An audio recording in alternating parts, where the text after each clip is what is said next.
Our senior reporter Aviwe Mtila is at the Union Buildings in Pretoria. He joins us now for more on this particular story. Aviwe, you were there, you were present at the particular handover. Almost 1 billion rand later, we have the first report handed over to the president.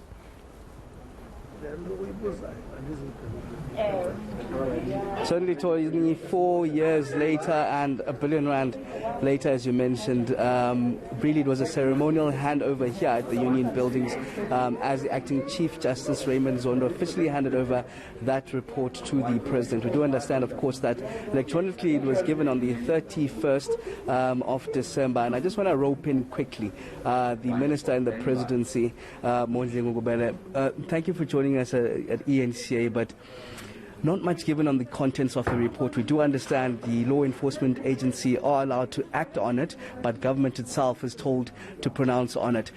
Just the discussions in Cabinet now that this first part of the report has been handed over officially, Minister. What kind of discussions? Are there any discussions, just the feeling around Cabinet itself now that this first part of the report has been handed over? I will be able to comment about that of you once the Cabinet meet. Remember, this thing is being presented today.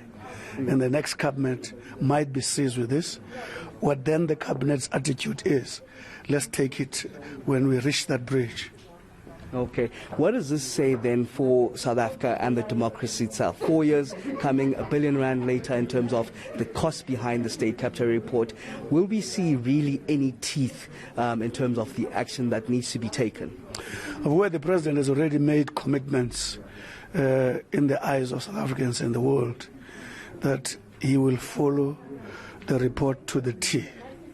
Actually, it is in the interest of the programs he is pursuing to do so, because remember, we are about fighting corruption here, making sure that people don't doubt the independence of the state of South Africa, because for them to invest short, medium and long term, they must have no doubt what this government says carries. And how then do we implement the outcomes will go a long way to restore that respect. And I think, I have no doubt the President has made that commitment. It will be implemented. Okay, and just must get your comment around that urgent court application that happened. We know it was thrown out of court, but of course, Democracy in Action didn't want the President to receive this report, given that he himself has been implicated in it. Has Cabinet talked about it, or what are the discussions in government about that? No, the Cabinet hasn't met, because remember, it was done today and yesterday. But all I want to say is it's one of those exciting developments about open, transparent, accountable democracy. We don't take offense to that.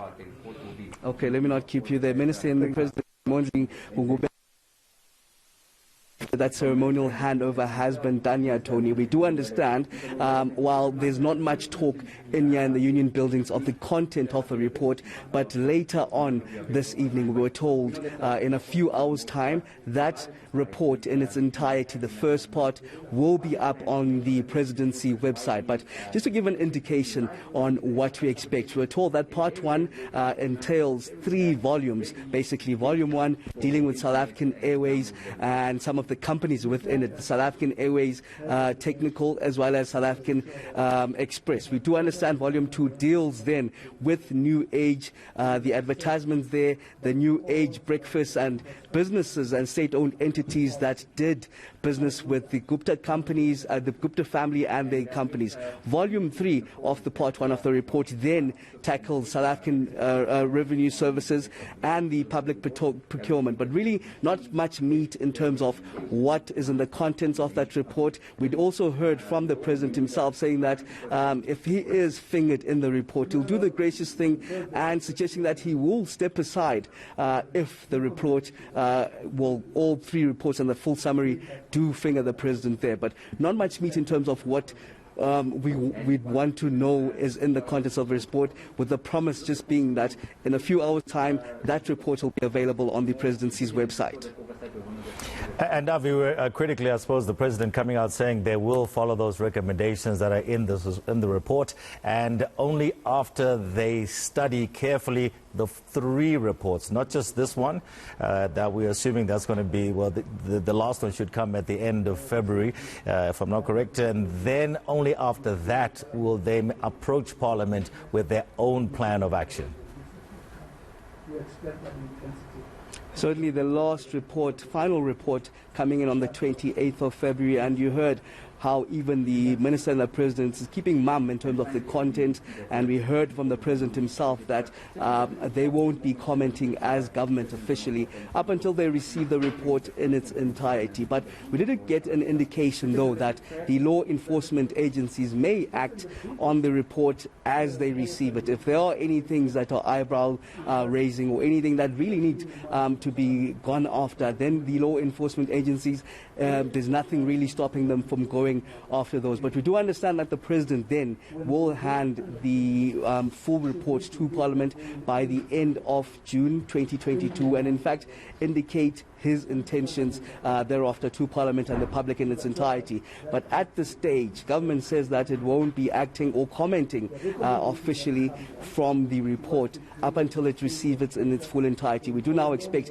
that the second edition, the second part of the report, will be handed to the President by the end of January, and then the final report given by the acting Chief Justice Raymond Zondo, basically closing his part and his role of the Commission in this by the 28th of February. Then the rest of it then will be left to government and how to tackle really the corruption and all these allegations that we've heard in the last 4 years.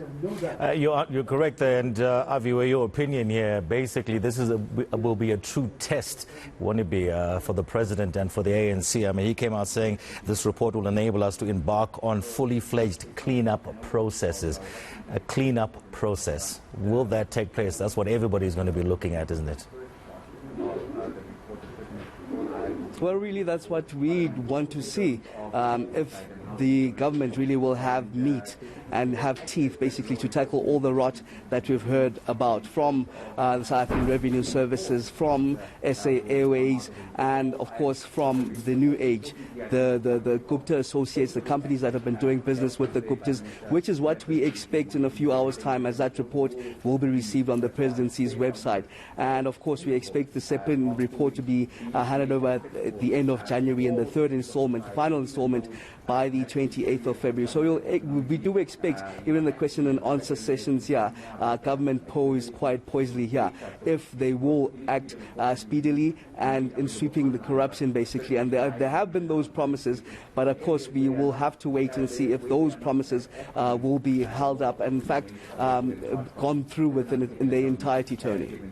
Aviwe, thank you so much for your reporting. That's Aviwe Mtila there at the Union Buildings, covering that story for us.